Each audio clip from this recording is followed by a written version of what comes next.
Olera Muiža, kuru šovasar iekļautu valsts aizsargājamo kultūras pieminekļu sarakstā, kā reģiona nozīmes arhitektūras piemineklis, atdzimst lēnām soli pa solim. Imants Ziedonis aicināja Latviju tautu glābt muižas un teiksim, sākt apzināties to, ka arī muižas, kaut gan tā ir varbūt tāda vācu kultūras izpausme, ja, bet tā tomēr ir Latvijas kultūra vides vērtība.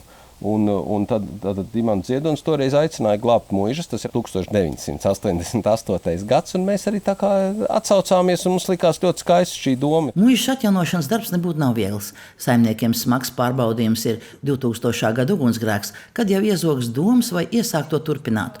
Taču tas tiek darīts, maksimāli saglabājot tās kultūrvēsturisko veidolu.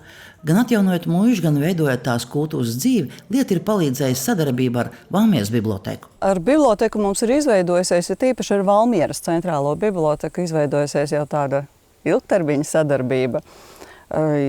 Sākot gan ar stāstnieku pasākumiem, gan ar dažādas informācijas atrašanu. Informācijas atrašana, jā.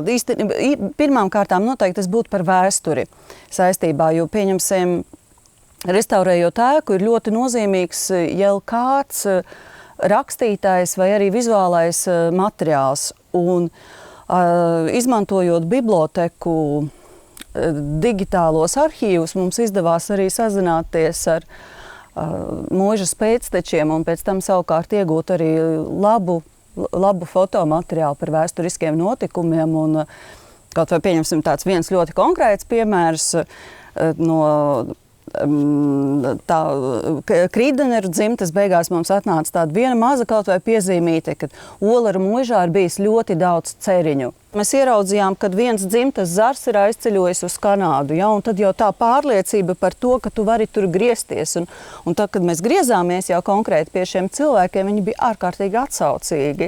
Jā, tu esi nokļuvis jau pilnīgi jaunā informācijas plūsmā. Es domāju, tas, ko mēs katrā ziņā pamanījām, ir tas, ka ar digitalizāciju tā informācija kļuva ar katru gadu ar vien vairāk un vairāk. Un tā sākumā vispār tādas druskas, jā, un es domāju, un tas ļoti liels darbs, domāju, tas tieši tas, ko biblioteks dara, kad viņas digitalizē savus krājumus. Ar biblioteku mēs esam arī vairākus gadus kopējos starptautiskos projektos. Un tur savukārt mums noderēja, ja mēs tā ļoti praktiski un gandrīz vai viegli sautīgi, tad Rūnakmens stāsts. Šis neparastais akmens, kurš ir ar savu stāstu, ir Olera muižas ainavu dārzā un ir liecība kādam senam, intriģējošam notikumam. 150 gadus atpakaļ Baltijā atrod akmeni ar rūnu zīmēm. Tas ir skandināvu rakstības zīmes.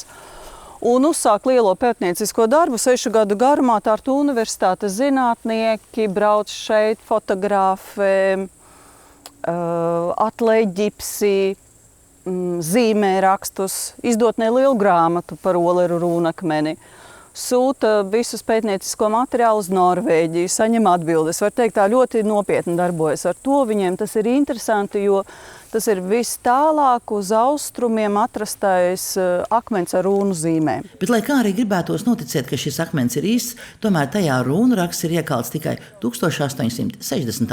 gadā. Pirms visu šī notikuma Karls von Krīdeners, tātad Olera muižkungs, ir bijis Parīzē lielajā tirdzniecības izstādē, un tur zviedri uzstājas ar 3 rūnakmeņiem. Viņam iepatīkās, viņš paņem un nozīmē šo vienu rūnakmeni.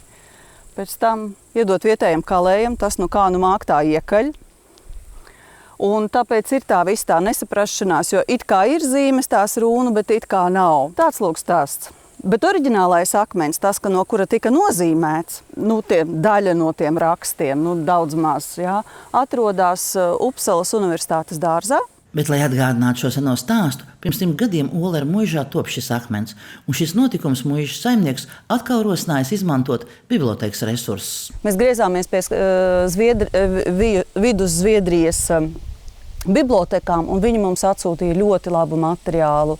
Gan par to, kas ir saistās ar vēsturisko, bet daudz interesantāk bija, kāda ir mūsdienu attieksme, kā viņi nodarbojās ar restaurāciju šādu te akmeņu, jā, un kādas ir variācijas. Jā, nekad nebija iedomājusies, ka viņi varētu būt krāsoti. Lūk, tas mums tāds ļoti praktisks sanāca.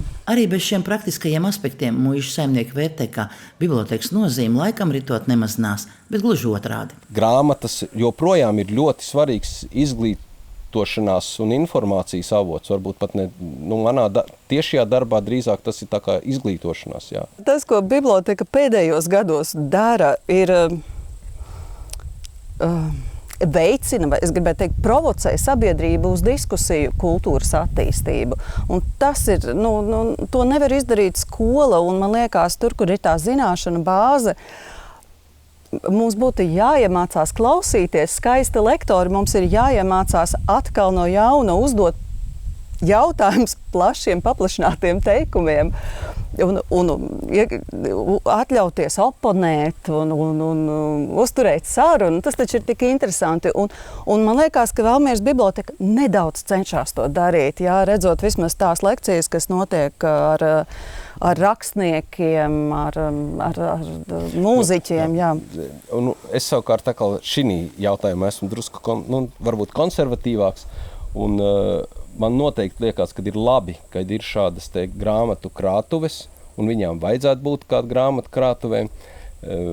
Man liekas, mēs pie saviem bērniem redzam, cik ļoti viņas tiek izmantotas. Un piemēram, šī jaunā sistēma, nosacīta jaunā, kad tu vari pasūtīt praktiski jebkuru grāmatu, kas ir Latvijas biblioteku, tajā sistēmā, un viņi tiek atvest, pieņemsim, uz Rūjienas biblioteku, un ka bērni var lasīt un tādu. Mēs esam vispār tādi lasošie. Jā. Joprojām. Jāpiebilst, ka grāmatu nozīme muižu saimnieku ikdienā apliecina arī visai vērīgā mājas biblioteka.